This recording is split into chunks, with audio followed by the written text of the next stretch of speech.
Hello students, so we are here with the next video on natural vegetation and wildlife. In this video we are going to learn about the tundra vegetation.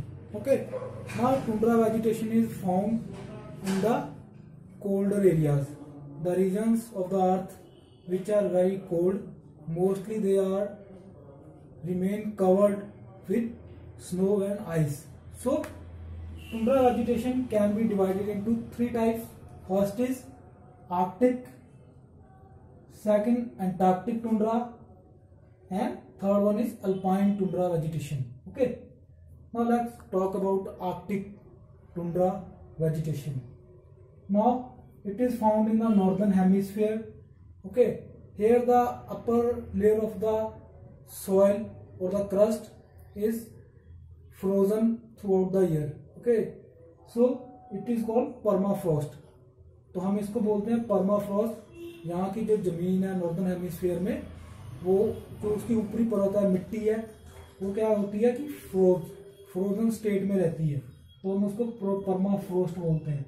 तो यहाँ पर जो बहुत ज़्यादा घनी vegetation नहीं है, जहाँ बहुत ज़्यादा लंबे ट्रीज वगैरह नहीं है, यहाँ पर आपको मॉसेस मिलेंगे, सेजेस मिलेंगे, कॉटन ग्रास मिलेगी.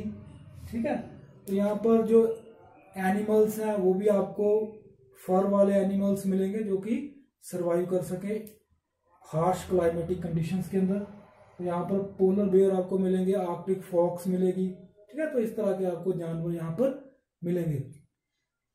नेक्स्ट है हमारे पास अंटार्कटिक टुंड्रा वेजिटेशन. तो अंटार्कटिक, ये अंटार्कटिक रीजन में आपको मिलेगी. ओके, तो यहाँ पर जो है जमीन हमेशा कवर्ड रहती है आइस शीट से. थोड़ा सा बीच में जो सीजन है वहां पर आपको देखने को मिल सकता है कुछ. तो वहां पर यहाँ पर आपको क्या मिलेंगे, ज्यादातर मॉसेस, लिचन्स, लिवरबोट्स, एल्गी वगैरह, ये सारा कुछ. तो ये सदर्न हेमिस्फीयर में मिलता है सारा कुछ. ठीक है, नेक्स्ट है alpine vegetation. Alpine tundra vegetation ये आपको थ्रू आउट द वर्ल्ड, पूरी दुनिया में जहां पर भी हाई ऑल्टीट्यूड्स हैं, माउंटेन्स, वहां पर आपको ये वाली वेजिटेशन मिलेगी. और यहाँ पर आपको मिलते हैं श्रब्स या फिर हर्ब्स. जहां पर वैलीज हैं वहां पर आपको विलोज भी मिल सकते हैं. ठीक है, तो यहाँ पर आपको mountain sheep, ibex, wild cats, rabbits, pikas, इस तरह के एनिमल्स आपको मिलेंगे. Now let's talk about the evergreen forest. Okay, what are evergreen forest? ये जो एवरग्रीन फॉरेस्ट होते हैं ये पूरा का पूरा साल क्या रहते हैं, ग्रीन रहते हैं. ठीक है, मीन ये अपने पत्ते नहीं गिराते, या अगर ये अपने पत्ते गिराते भी हैं तो पूरा का पूरा फॉरेस्ट जो है एक ही साथ अपने पत्ते नहीं गिराता, क्योंकि यहाँ पर बहुत अलग अलग किस्म के पेड़ पौधे होते हैं. इसलिए क्या होता है कि कुछ पेड़ जो है साल के किसी टाइम में अपने पत्ते गिरा देते हैं, लेकिन ज्यादातर जो ट्रीज होते हैं वो अपने पत्ते जो है उनके पत्ते हरे रहते हैं. इसलिए हमें ऊपरी तौर पर ओवरऑल देखने में लगता है कि ये पूरा का पूरा फॉरेस्ट जो है, जंगल जो है हरा है. इसलिए हम इन फॉरेस्ट को एवरग्रीन फॉरेस्ट बोलते हैं. So plants and trees retain their leaves throughout the year. Now इसमें जो एवरग्रीन फॉरेस्ट है दुनिया के अलग अलग इलाकों में पाए जाते हैं, और हर इलाके में इनका अपना नाम है.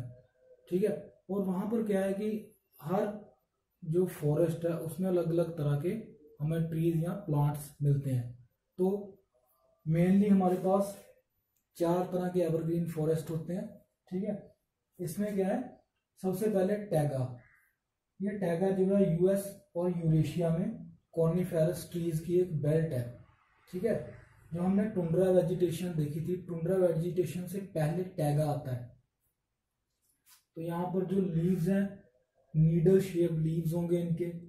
ठीक है, तो यहाँ पर जो बहुत बड़े आपको जो है पेड़ देखने को नहीं मिलेंगे, कॉनिफेरस ट्रीज मिलेंगे, नीडल शेप लीव्स होंगी उनकी, ताकि क्या कर सके ये जो बहुत ज्यादा कोल्ड क्लाइमेट है उसको सह सकें. इसलिए तो second is temperate forest. Temperate forest जो है इनको एवरग्रीन रेन फॉरेस्ट भी बोलते हैं हम. तो ये यहाँ पर आपको मिलेंगे temperate regions of the world के अंदर। तो यहाँ पर थोड़ी बहुत ज़्यादा बारिश भी होती है, तो इसलिए यहाँ पर जो लीव्स हैं ब्रॉड लीव्स होंगे, जो भी ट्रीज होंगे उनके ब्रॉड लीव्स होंगे, बड़े बड़े पेड़ होंगे, ओक, स्प्रूस, हेमलॉक एटसेट्रा। ठीक है, तो इस तरह की आपको वेजिटेशन देखने को मिलेगी टेम्परेट रीजन के अंदर। उसके बाद थर्ड आता है हमारे पास मेडिटेरेनियन वेजिटेशन। मेडिटेरेनियन वेजिटेशन खासतौर पर मेडिटेरेनियन सी के आसपास, जहाँ फिर ये आपको मिलेगी कॉन्टिनेंट्स के वेस्टर्न पार्ट्स में। जितने भी कॉन्टिनेंट्स हमारे टेम्परेट रीजन में है उनके वेस्टर्न पार्ट्स में आपको मेडिटेरेनियन वेजिटेशन मिलेगी। ठीक है, यहाँ पर क्लाइमेट जो होता है हॉट होता है, ड्राई होता है, माइल्ड विंटर्स होती हैं। Shrubs and low growing plants, यहाँ पर आपको झाड़ियाँ वगैरह मिलेंगी, और कम ग्रो करने वाले ऐसे प्लांट्स जिनकी ग्रोथ कम होती है वो आपको यहाँ पर मिलेंगे। ठीक है, तो यहाँ पर आपको उनके लीव्स कैसे होंगे, फ्लैशी लीव्स होंगे, और वैक्स की एक लेयर होगी उनके ऊपर, ताकि वाटर लॉस को कम किया जा सके। तो इसमें कैक्टी आ जाता है, जितने कई तरह के कैक्टस, उसके बाद ऑलिव, देन फैन पाम, हॉक ओक, तो ये सारे के सारे वहां पर आपको प्लांट्स मिलेंगे। ठीक है, नेक्स्ट हमारे पास जो फोर्थ टाइप है वो है ट्रॉपिकल एवरग्रीन फॉरेस्ट की। ट्रॉपिकल एवरग्रीन फॉरेस्ट में जो ट्रीज होते हैं ये बहुत लंबे होते हैं, टॉल ट्रीज 25 to 35 मीटर्स इनकी हाइट हो सकती है। और ये जो जंगल है ट्रॉपिकल एवरग्रीन फॉरेस्ट है, ये मल्टी लेयर्स में होते हैं। सबसे ज़्यादा हाइट वाले पेड़, फिर उससे कम, फिर सबसे कम, फिर जमीन लेवल के ऊपर, ग्राउंड लेवल के ऊपर भी कुछ झाड़ियाँ वगैरह होती हैं। तो ये सारे के सारे ट्रीज मिलके कैनोपी फॉर्म करते हैं। कैनोपी मीन्स अम्ब्रेला जैसी एक देखने में मिलता है हमको कि अम्ब्रेले की तरह एक जंगल है। ठीक है, ऊपर से देखने में पूरा का पूरा एवरग्रीन है, पूरा का पूरा ग्रीन है। यहाँ पर जो आपको पेड़ मिलेंगे उनके डार्क ग्रीन लीव्स होंगे, बहुत ज़्यादा ग्रीन लीव्स होंगे उनके। ठीक है, तो यहाँ पर किस तरह के पेड़ पौधे जो मिलते हैं आपको, ऑर्किड्स मिलेंगे, ब्रोमेलियाड्स मिलेंगे, फॉर्न्स मिलेंगे, लेकिन मेन सबसे ज़्यादा इंपॉर्टेंट 3 ट्रीज हैं यहाँ पर, mahogany, ebony and rosewood. Now we are talking about deciduous forest. So deciduous forest में क्या होता है कि जो ट्रीज हैं वो अपने लीव्स जो है एक पर्टिकुलर ड्राई सीजन में अपने सारे के सारे लीव्स जो है गिरा देते हैं। ठीक है, अब जो डेसिडुअस फॉरेस्ट है ये 2 तरह के हैं। एक है हमारे temperate deciduous forest and monsoon forest, और हम इनको ट्रॉपिकल डेसिडुअस फॉरेस्ट भी बोलते हैं। Now as you can see I have written there, trees shed their leaves before the dry season। तो ये ड्राई सीजन से पहले अपने जो लीव्स हैं वो गिरा देते हैं उनको। तो टेम्परेट डेसिडुअस फॉरेस्ट में टेम्परेट रीजन में मिलेंगे आपको ये, क्योंकि यहाँ पर टेम्परेट रीजन में क्या होता है कि बहुत लंबी सर्दियाँ आने वाली होती हैं, तो ये उससे सर्दियाँ आने से पहले क्या करते हैं, अपने जो लीव्स हैं उनको गिरा देते हैं। तो यहाँ पर मेन ट्रीज कौन से हैं, ओक, मैपल एंड बीच। तो ये आपके हो गए टेम्परेट डेसिडुअस फॉरेस्ट। उसके बाद आते हैं आपके मॉनसून फॉरेस्ट या ट्रॉपिकल डेसिडुअस फॉरेस्ट। ये आपको कहाँ पर मिलेंगे, हॉट एरियाज में। ठीक है, ट्रॉपिकल रीजन में, हॉट एरियाज में ये आपको मिलेंगे। इनको हम मॉनसून फॉरेस्ट भी बोलते हैं, क्योंकि मॉनसून आने के बाद ही ये जो है पूरी तरह से जो है ये जंगल हरा भरा होता है। तो यहाँ पर ट्रीज आपको बहुत ज़्यादा लंबे मिलेंगे, बहुत बड़े बड़े ट्रीज मिलेंगे जिनकी हाइट 40 फीट से लेके 100 फीट तक हो सकती है।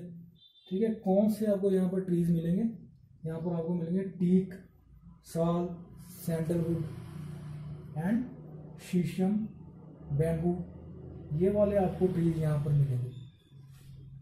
यहाँ पर वाइल्ड लाइफ भी आपको बहुत तरह की मिलेगी। ठीक है, वाइल्ड लाइफ में snails, insects, snakes, frogs, turtles, hawks, woodpeckers, owls, rabbits.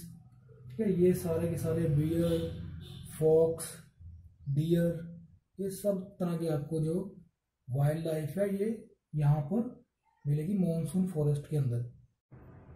Now our next vegetation is desert vegetation and the grasslands. So grasslands are found in the areas with low average rainfall. Okay, यहाँ पर rainfall कम होती है थोड़ी, ना बहुत ज़्यादा होती है ना बहुत कम, लेकिन मीडियम तरह की रेनफॉल है यहाँ पर। ठीक है, दूसरी तरफ जो डेजर्ट वेजिटेशन है उसका आपको पता है कि यहाँ पर बहुत कम प्रेसिपिटेशन है। प्रेसिपिटेशन मीन्स रेनफॉल बहुत ज़्यादा कम है। तो पहले हम देखते हैं कि ग्रासलैंड्स क्या है। तो ग्रासलैंड्स में यहाँ पर रेनफॉल कम है, टॉल ट्रीज आर एब्सेंट, यहाँ पर टॉल ट्रीज आपको कोई नहीं मिलेगा। Continuous cover of grasses is there, यहाँ पर आपको बड़े बड़े घास के मैदान मिलेंगे। तो जो दो तरह के हमारे पास ग्रासलैंड्स हैं, टेम्परेट ग्रासलैंड्स जो कि टेम्परेट रीजन में मिलते हैं, वर्ल्ड के जो टेम्परेट रीजन्स हैं। दूसरा ट्रॉपिकल ग्रासलैंड्स जो कि हमें ट्रॉपिक्स के में इक्वेटर के आसपास मिलते हैं। तो टेम्परेट ग्रासलैंड्स में ये मेन ग्रासलैंड्स हैं, टेम्परेट ग्रासलैंड्स। उसमें प्रेरीज आ जाता है यूएस का, स्टेप्स आ जाता है यूरेशिया का, टेम्पस आ जाता है साउथ अमेरिका का, वेल्ड आ जाता है साउथ अफ्रीका का, और डाउन्स आता है ऑस्ट्रेलिया का। ठीक है, तो यहाँ पर प्रेरीज के बारे में आपने सुना होगा कि इसको wheat bowl of the world भी बोलते हैं। यहाँ पर व्हीट की प्रोडक्शन बहुत ज़्यादा होती है। तो ग्रास को काट कर अब यहाँ क्या किया जा रहा है, ये जो मैदान है, ग्रासलैंड्स हैं, इनको क्लियर करके यहाँ पर कल्टीवेशन हो रही है, एग्रीकल्चर हो रहा है। ठीक है, इसकी वजह से यहाँ पर बड़े लार्ज कमर्शियल एग्रीकल्चर होता है, कमर्शियल कल्टीवेशन ऑफ क्रॉप्स होता है। उसके बाद ट्रॉपिकल ग्रासलैंड्स, ये आपको इक्वेटर के आसपास मिलेंगे। यहाँ पर जो ग्रास है 3 से 6 फीट की हो सकती है। यहाँ पर कुछ आपको ट्रीज भी मिल सकते हैं, उसमें 2 इंपॉर्टेंट ट्रीज हैं, अकाशिया एंड बाओबाब ट्री। तो ये हो गई हमारी ग्रासलैंड्स। अब हम चलते हैं अपने डेजर्ट वेजिटेशन की तरफ। Desert vegetation means, desert means रेगिस्तान। तो दुनिया का 2 तरह के दुनिया में रेगिस्तान होते हैं, एक हॉट एंड एक cold. Cold deserts and hot deserts. तो कोल्ड डेजर्ट्स जो है वो आपको मिलेंगे पोल्स में। ठीक है, पोल्स आपने देखे होंगे, south pole and north pole. तो दुनिया का सबसे बड़ा जो कोल्ड डेजर्ट है वो है एंटार्क्टिका, और दुनिया का सबसे बड़ा हॉट डेजर्ट है सहारा। तो डेजर्ट्स में क्या होता है, precipitation below 50 centimetre per annum. उसके बाद प्लांट्स यहाँ पर जो है उन्होंने खुद को अडेप्ट कर लिया होता है ताकि वो वाटर लॉस को कम कर सकें, वाटर को कंजर्व कर सकें, और जो हार्श क्लाइमेटिक कंडीशंस हैं उनको फेस कर सकें, सरवाइव कर सकें। यहाँ पर जो आपको प्लांट्स के लीव्स नहीं मिलेंगे, ठीक है, नीडल शेप लीव्स मिलेंगे। उन्होंने अपने आप को मॉडिफाई कर लिया, और जो रूट्स हैं प्लांट्स की बहुत ज़्यादा गहरी होंगी ज़मीन के अंदर, ताकि मॉइस्चर वहाँ से गेन कर सकें।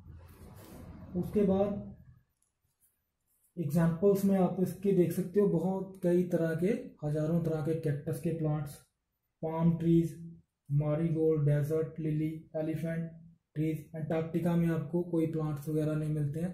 ठीक है, ये सारे के सारे जो विशेषताएं या प्लांट्स हैं ये हॉट डेजर्ट्स की हैं।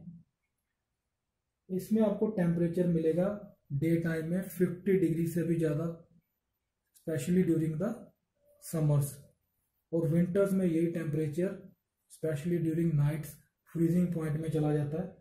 तो इस तरह की एक range of, it's very large range of temperature जो आपको यहाँ पर देखने को मिलती है। तो इस तरह से आज हमने देखा ग्रासलैंड्स एंड डेजर्ट वेजिटेशन के बारे में हमने जाना। ठीक है, तो ये जो ग्रासलैंड्स हैं, ट्रॉपिकल ग्रासलैंड्स आपको इक्वेटर के पास मिलते हैं, आपको इंडिया में भी मिलेंगे। ठीक है, तो ये हो गया हमारा ग्रासलैंड्स एंड डेजर्ट वेजिटेशन।